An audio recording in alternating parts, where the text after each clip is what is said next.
Hi, I'm KS Garner, and you're listening to the Solo Nerdbird podcast.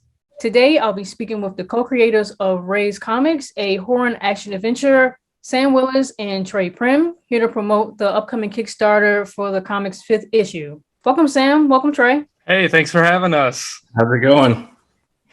It's all right, but outside my introduction, who is Sam Willis and Tre Primm in pretty much your own words? It's kind of a mixed bag, I would say. We're kind of normal people, but we obviously like storytelling, and we like humor. We like horror, obviously. We like action and adventures. So on my end, it's just a mixed bag. Just like to have fun and obviously get a laugh out of someone. I was Phil's question talking about myself, so I'm just the guy who likes to write stories, and I draw here and there. So what is Raze the series about? So to put it kind of easy and simple, it's pretty much a deadly virus that has hit the States pretty hard. You'll kind of see in issue 1, it kind of starts with a blend of characters.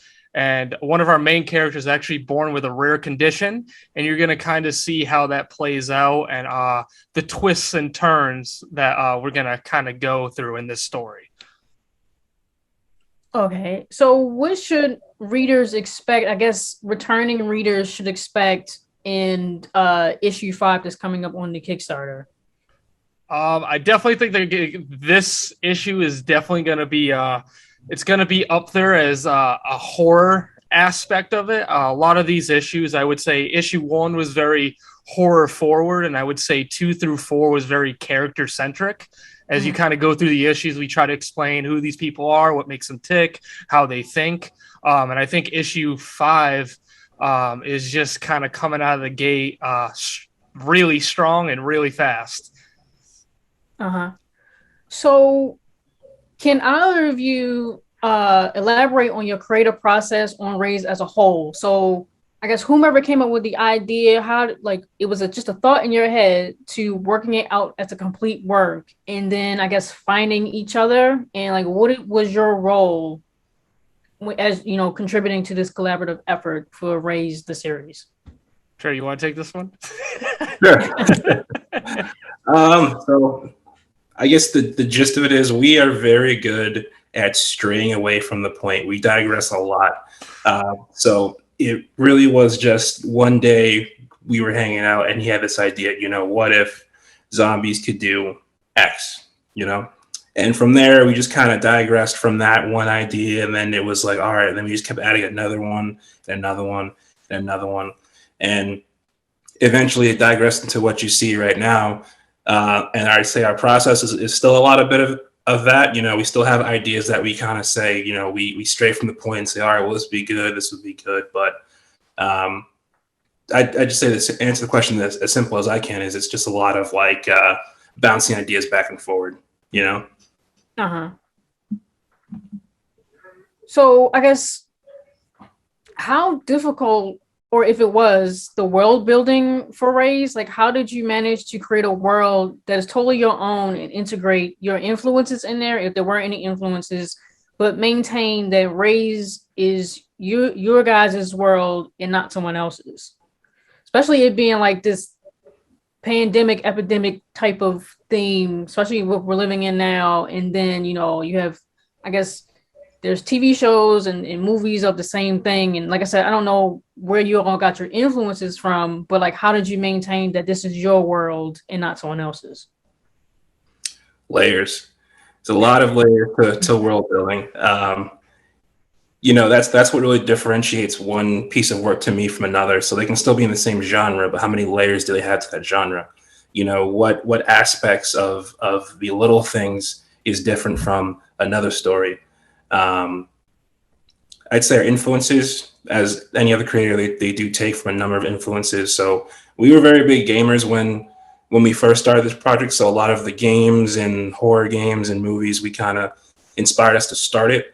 But along the way, as I said, just adding more and more in-depth layers that are a bit different than other things. I think once you do that, that's how you effectively world build. Uh-huh. So what were your influences? I guess should I put it out there, Last of Us, since you guys were gamers, maybe, or Yeah. like So even before that was Left 4 Dead, so we kind of like really leaned on that game, I would say. And then obviously Last of Us, but like we're middle school best friends, so we started this in like 8th grade, and we kind of just started writing away, and then it kind of took a life of its own as we went through the years. Uh-huh.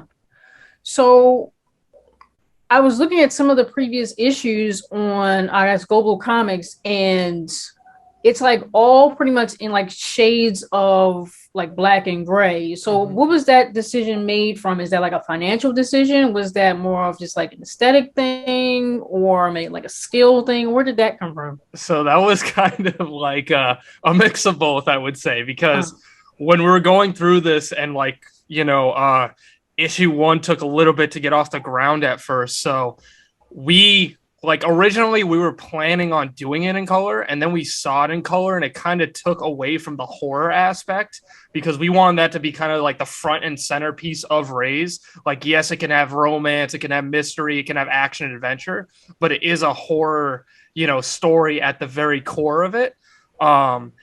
So as we went through issue 1, we kind of figured out, okay, we wanted to have like, we want to have it kind of black and grayscale. And then as we kind of move further in these issues, you can kind of see we pulled a little bit back on some of the, I would say, making it as colorful.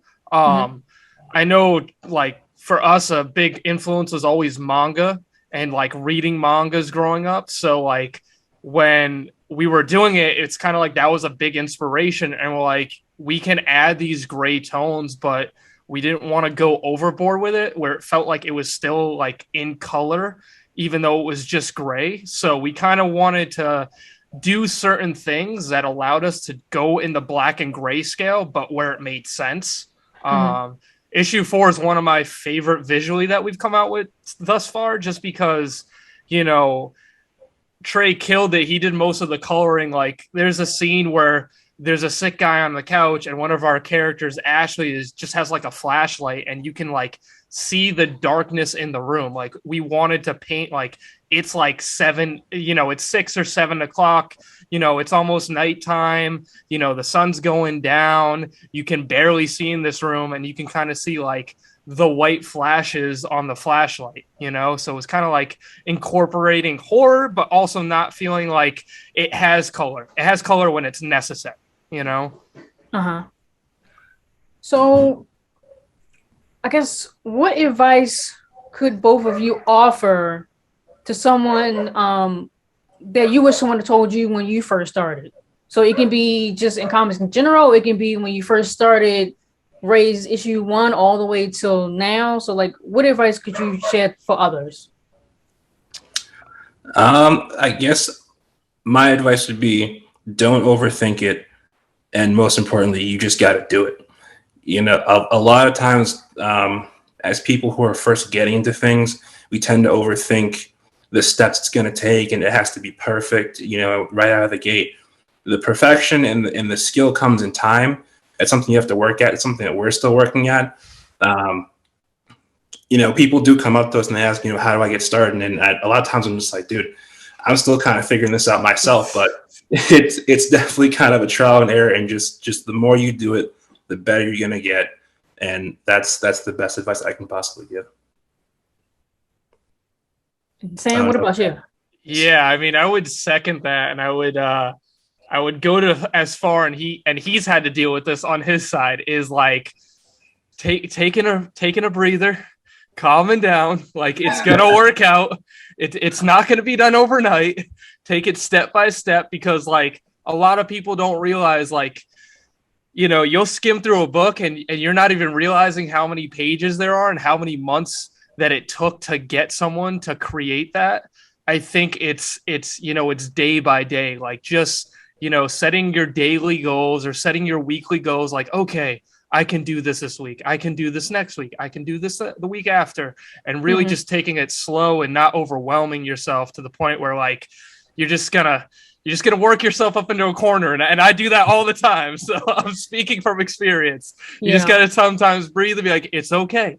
Your project is it's gonna work. It's gonna get out there. You just need to take it step by step. Uh-huh. To add to what he's saying, as somebody who taught themselves to draw for this book, because I doodled before. I couldn't draw that well. And I had those moments where I'm like, this just needs to be good. It needs to be good right now. And it would never come. It would never come. And I'm just like, wow, can I not do this? But as I kept going, I'm like, it's not something that's going to just click with you. You're not even going to realize that point where you're getting better or the progress you make. So I'd say also less comparing yourself to other pieces of work, but compare yourself to where you were yesterday and the day before that. Uh-huh. Well, to follow up with, I guess, with this question and you guys' answers, throughout the whole process, I guess when it ever got overwhelming, did it ever become too much? Or like, how do you all typically manage your mental well-being? I guess when you do work yourself up into a corner, when you really feel like it's not, you're not producing the work you believe you could at the best of your ability, at least not right now, you're not. So like, how do you manage, I guess, yourself mentally when you get to that state? I think it's a lot of working yourself up because the creative process, especially with like your best friend, is there's nights where we'll argue for 45 minutes and we'll just both look at each other like nothing is getting done tonight. We need to just go to bed and wake up fresh and just start again the next day. Sometimes the answers aren't right in front of you. Sometimes it takes a day. Sometimes it takes a week.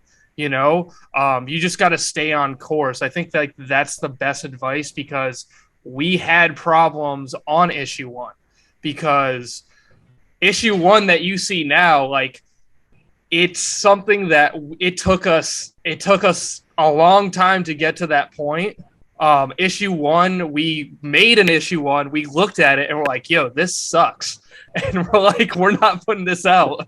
And we threw an entire issue away and we're like, let's start over. How can we make this simple and cool and people can really dive in on the first issue?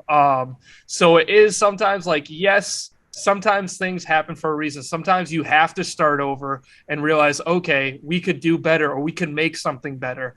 And I know I speak on both of our behalves when we say like it will never be perfect.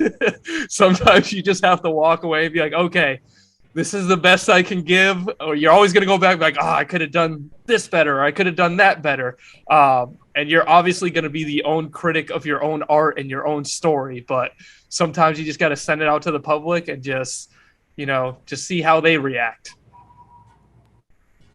And Trey, what about you? How do you handle your mental well-being when things can be a bit too much? So for me, it's, I guess, a little bit more easy because I really don't stress many things that I probably should. I just said, all right, this is not working. It'll work itself out. And that's really just how I attack every situation is, it'll sort itself out. If it does, great. If it doesn't, I guess it doesn't, So I don't stress as much about things. I just kind of roll with the punches and hope for the best, I guess. Well, you're a lot better than me because I'm like that now. But before, you asked me that like a year ago, I'd have been more of like Sam, like it's becoming a bit much. Yeah. Well, my last question for you two is, what is your idea of success? So I ask that because as creators, if we're not getting regular paychecks from a full-time job or making consistent revenue from our art, we're considered failures or we'll consider ourselves failures. Many of us will put our dreams and projects on the back burner or give them up altogether because this career path can be highly intimidating and competitive. So what is your idea of quote unquote success? That's a loaded question, to be quite honest. I honestly, because we've been producing these issues, it's almost going on 3 years, I would say, and we're on issue 5. The way I would define success is finding your own lane that works. I don't think any amount of money or any amount of clout or any of that, at least to me, it doesn't really matter. We are both in this project because we're passionate and we just want to tell the story and we just want to be heard, At a certain point, you got to have a giant fan base, obviously. But I think what I would measure success in is I'm lucky. I get to on a week-to-week basis sit down with my creative team, have fun, laugh our asses off, create a really cool story, and do something that's a little bit different. And if I can keep doing that for the next 20 years, I can die happy. So that's what I would define as success. And what about you, Trey? Success to me, I'll try and put this as simple as I can, is peace of mind. Because like you said, people in the indie community who have these full-time jobs that they are always working, they're always stressing. I think having a project that you have control over, that you can get done, that you can wake up and do every day, to where it's not stressing you out, something you love to do, and that peace of mind of doing something that you enjoy doing every day without the hassle of a stressful job or meeting expectations. I think to me, that is success. Okay, well, is there anything else that either of you want to touch on about Raze, the 5th issue on the Kickstarter that's coming up? Maybe rewards for potential backers, or do you have a date of when it actually is going to go live too? Yeah, so it's going live July 1st. So we're going to be campaigning all through July. As far as rewards go, we got some really cool stuff we've been cooking up, and then I haven't really shared with anybody. This is issue 5, so this is going to be our first Kickstarter that we're actually fully committing to and doing. All the other issues we were just throwing out to the public. So that being said, I know anytime I ask, have you heard of Raze Comics? I always get the no. So for people who haven't read Raze Comics, you're going to be able to have the chance to catch up on the stuff that you missed. So we're going to be doing digital catch-ups. We're going to be doing physical issues for 1 through 5. So if you haven't read any of them, you're going to get the opportunity to kind of catch up on our story and really dive into what we're trying to share with the world. And I know I said that was my last question, but then I have another one that just popped up. How do you all, I guess, maintain your story? Because this is the 5th issue, and it seems like from what I can tell, everyone has a different title. Like the one on the bridge when they were stranded, and I forgot what the other ones are called. I apologize, but it's like, okay. How do you? And it's like you've been doing it for the past 3 years, right? As publishing them, so. Like, how do you maintain the story and the consistency of it? Trey, you want to take this one? I guess to say the story is already written to a certain extent. Like we have X amount already written so far. It does get down to how much can you fit in one issue to where you're satisfied as a reader and it's not too much coming at you at the same time, but also enough to leave people interested for the next one. Our storytelling, and I like to say this with all the interviews I've done so far, it's very in the moment. A lot of stories tend to skip over a few things and they want to get to that next part so quickly. And there's a lot of good story elements you can do in these small issues. I mean, our 3rd issue, they spent most of the time in a car, but you got to learn about the characters, about what's going on and a little bit of the world. So there's a lot you can, I don't want to say cram into a few issues, but there's an opportunity to tell a story every issue that we have. Maintaining that is just, again, just what comes to mind. And we always try to make sure that each issue, if there's not something happening, what is the theme? What is the reader taking away from this issue as well? All right. Well, again, I want to thank the co-creators of Raze Comics, a horror action adventure, Sam WIllis and Tre Primm, for joining us here today to promote the upcoming Kickstarter for the comics 5th issue. I highly recommend our listeners to consider checking out the Kickstarter for Raze when it finally goes live July 1st. All of Sam's and Tre's socials, Raze Comics website, and Kickstarter will be listed in this episode's details for those who are interested. Again, I'm KS Garner, and you've been listening to the Solo Nerd Bird Podcast. Thank you.